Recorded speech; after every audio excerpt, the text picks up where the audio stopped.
been almost a year since President Trump's assassination attempt in Butler, Pennsylvania. Our next guest witnessed that moment and refused to take cover as gunshots rang out around her. She details about it in her new book, Butler, The Untold Story of the Near Assassination of Donald Trump and the Fight for America's Heartland. Author and Washington Examiner reporter Selena Zito joins us now. Selena, I'm such a fan of your work. You're so talented. You know, you were there that day, just 4 feet from the presidential podium. A campaign staffer tackled you to the ground and covered you to protect you. I mean, what's it like to relive something like that while writing this book? Well, in the moment that it happened, they always say time stands still, and that ended up being the case for me as well. It moved very, very slowly. And I understood in that moment, I have a talent that God gave me, and I had a purpose and an obligation to continue to cover this. And so when this all happened, I continued to stand there. The staffer didn't take me down until after the last shots were fired. And I continued to cover the event and trying to make sure that people understood what happened, that people understood how people behaved in that moment. And then afterwards, President Trump had called me the next morning, and we had some very profound conversations. And for people to understand why he said fight, fight, fight, and how that resonated with people and changed American politics in a way I think sometimes we still do not understand to the depths that it exists.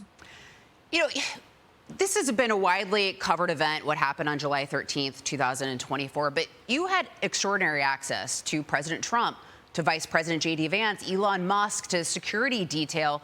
What do you think people miss in reporting about what happened on that day and its surrounding events?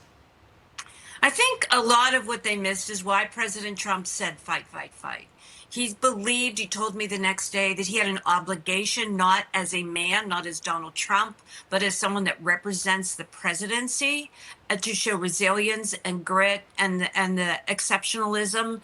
And he had an obligation also. He understood that if he didn't do that, that there would be panic there and there might possibly be panic in the country.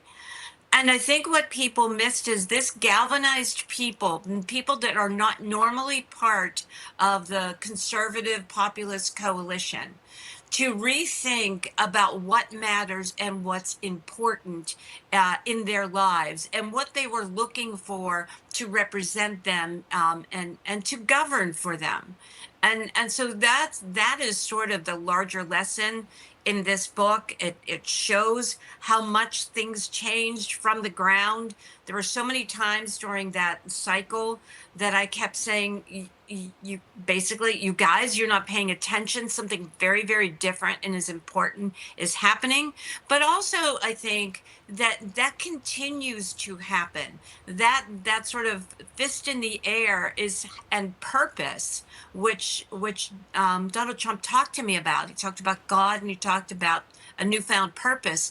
You see that evident in everything that he does. Now, people might not agree with everything 100% in terms of policy, but they do rally around that ideal, that and that purpose to continue to try to push forward policies that he believes are best for the country. And before we go, I just want to read this quote for the audience, just to give them a taste of what's in your book and why it's so important. So this is what President Trump said in his phone call to you the next day, as you pointed out, after being almost assassinated. Good morning, Selena. It's Donald Trump. I wanted to see if you and your daughter Shannon and Michael are okay, and I wanted to apologize that we weren't able to do the interview. The conversation lasted 12 minutes. Trump marveled that there had been no panic stampede.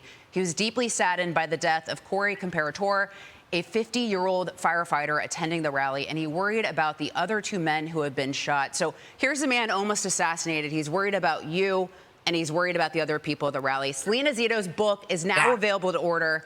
Thank you, Selena. You're a wonderful reporter. And make sure you watch Fox Nation's new special, Butler Under Fire, The Search for Justice, streaming now.